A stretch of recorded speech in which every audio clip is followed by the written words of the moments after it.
Yo, what's up, family? Before we start the video, please give a like, subscribe, and share to any and everyone that you can. Just get out there a little bit more. With that being said, let's get right into the video. The Boston Celtics closed out the Orlando Magic last night with a huge win in TD Garden where the three started to fall in the second half, and I wanted to take a look at some of my favorite offensive plays, so let's get into the film. Alright, how y'all doing? I hope y'all doing good. If you're new here, welcome. If you're not, make sure you take your shoes off before you come out. And the Boston Celtics rightfully ended the series in 5 games, which was my prediction. They ended the series in TD Garden. The three started to fall in the second half, and we all knew that the 3-point avalanche was going to come sometime in this series, and it took 5 games, but it came. And quite frankly, the most fitting time in the Garden with Paulo Banchero on the bench with 5 fouls. That effectively ended the Magic season. But the Celtics had some really good sets, and it was so frustrating sometimes in this series just watching the Celtics do offense the wrong way when you saw when they ran sets and when they ran actions that had multiple things to it. The Orlando Magic just couldn't defend it, and this second-ranked defense just didn't look like anything to the Celtics. But it's all part of the journey, and there's beauty in that. So the Celtics get out of this first round looking to take on the Knicks or the Pistons.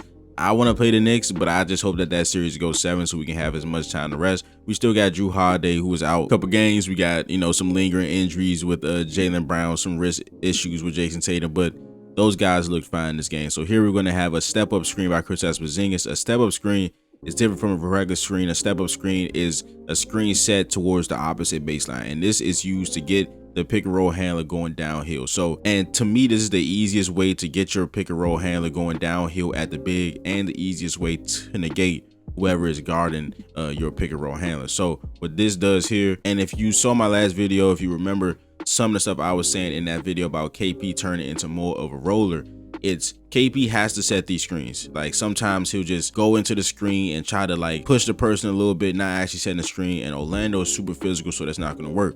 When KP actually set those screens, the roll was open because whoever he was screening, when he actually hit them, their balance on the floor got messed up, and they went up the floor while Kristaps Porzingis was rolling. So that player was behind Kristaps Porzingis, so the roll was super open. Same thing happens here. Kristaps gets a roll and gets an and one. All right, so I've also talked about the Celtics and how they get mismatches. They love to run the killer wheel pick and roll to try to get the matchups that they want. But another way that the Celtics love to get matchups is being mismatched on the defensive side of the ball. So, well, not mismatched, but you know what I'm saying? Because Tatum on Corey Joseph is not a mismatch by any means for us. But we got Tatum on Corey Joseph, right? So a lot of times when our bigs are switched on the smalls, right? And if a small shoots a 3 while the big is contested and they miss it, the Celtics have an easy opportunity for a post-up opportunity down on the other floor if that person sprints back to the other side, because that means the guard and whoever we had checking them are gonna be the first ones back on defense. So right now we got Tatum on Corey Joseph, and you see Corey Joseph is a point guard, so he's the first one back. Tatum just runs right where Corey Joseph is. We're gonna end up getting into a not a pick and roll, but look, easy post up for Jason Tatum. He sees Corey Joseph is on him, just gets into the post and gets a bucket. All right, so the Celtics go to their angle pick and roll high ball screen setup. Of course, you got the angle pick and roll with Kristaps Porzingis and Payton Pritchard, and then you got Luke Kornet here parked at the 3-point line. This is just a way that the Celtics space their non-shooting centers. They park them in a place so they can easily get into triple handoffs and stuff like that. So just in case the angle pick and roll doesn't amount to anything, we can get right into a dribble handoff. So in this instance, the pass would be going to Jason Tatum a lot of times, so he can just hit the ball and he can turn into a pick and roll handler in this high ball screen pick and roll. But with Anthony Black denying Jason Tatum the ball, you see as Payton Pritchard is trying to pass on the ball, Anthony Black comes up to Jason Tatum.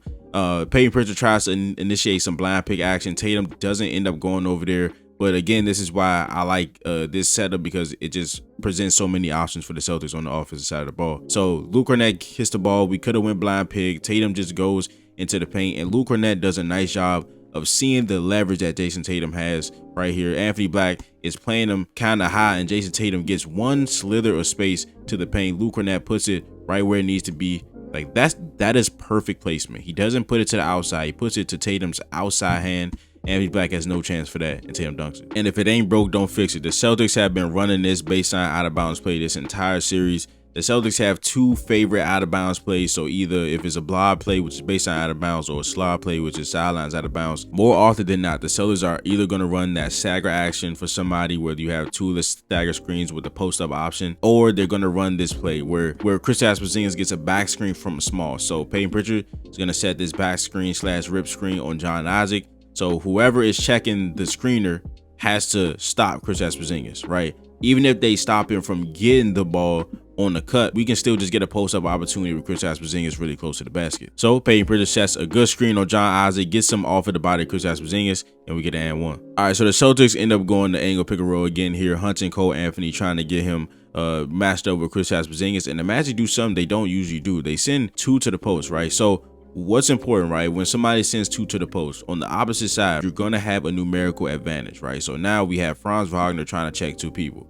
Smartest thing to do in this situation, because if Sam Hauser just stays in this corner, like Franz is 6'10", he has long arms, he can play in between these two guys for as long as he can, right? But with this cut by Sam Hauser, he has to cover so much space, and he actually has to commit to one of these guys. And now he can't even see Sam Hauser cutting. There was no communication here by the Orlando Magic. Well, he's the only one there, but there's no communication defensively by the Orlando Magic. He doesn't even know Sam is cutting. He's just trying to read the odds of Kristaps Porzingis, going back and forth between Sam Hauser and Al Horford. A good cut by Sam Hauser, good pass, and layup. All right, Celtics are going to go to Horns lift. We're going to have a screen by we're going to have a screen by Jason Tatum on Cole Anthony. Then he's going to lift up here, and he's going to get a screen by Luke Cornett, so they can just get into some pick and roll action. So Tatum's going to set that screen. Then he's going to lift up to the top of the key. Then we're going to have a screen by Luke Cornett. Messes up the switch pocket a little bit, so now he's an open roller. The Celtics had some trouble, especially in the first half, getting Luke Cornett the ball on his rolls, but also when somebody rolls free, you know that the defense is going to collapse. Paulo is the tag man here, so Tatum could have got the ball to the corner to Al Horford. But even if you're not the designated tag man, on defense, when you see somebody roll to the paint wide open, you're either going to be trying to communicate that he's open, or you're either going to be looking at that man. So as Luke Cornett rolls, you can see Franz Wagner does not have his attention solely on Derek White. He's not looking at Derek White right now. So Tatum gets the quick pass over to him. Now Franz Wagner feels like he had to recover. Good pump fake by Derek White, and he drives and gets an and one.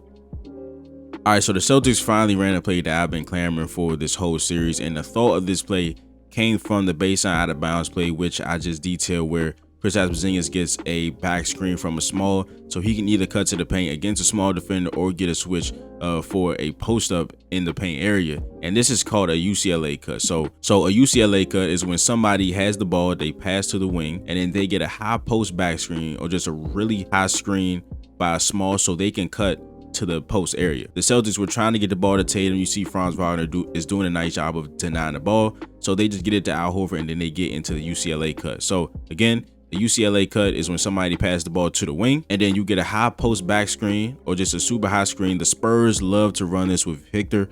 They use his versatility and his agility at his size, so he can get on the move. So this play can either be a guy cutting right to the post area and he's getting a layup, or of course he's just getting the switch on whoever the screener's man is, and he can go to the post. So again, the Celtics set that screen. The UCLA cut by Jason Tatum, he gets into the post on Corey Joseph, spins and finishes. Now this is peak Celtics right here. When you run the same play 3 times and get different things off it, and you score off it every single time. This is peak Celtics. We've seen this a lot with the Spain PNR when they run it multiple times in the same game. A defense can't stop it. They try to account for something else, and the Celtics just go to another option. This is peak Celtics basketball. All right, so this is the start of the Celtics Horns Chest series. This play can also be called Ghost Flare. This play can also be called Horns Ghost Flare. It's all the same thing. So of course, the quickest way to identify a horn set is 2 people at the elbows of the free throw line, which we have Sam Hauser and Luke Cornett.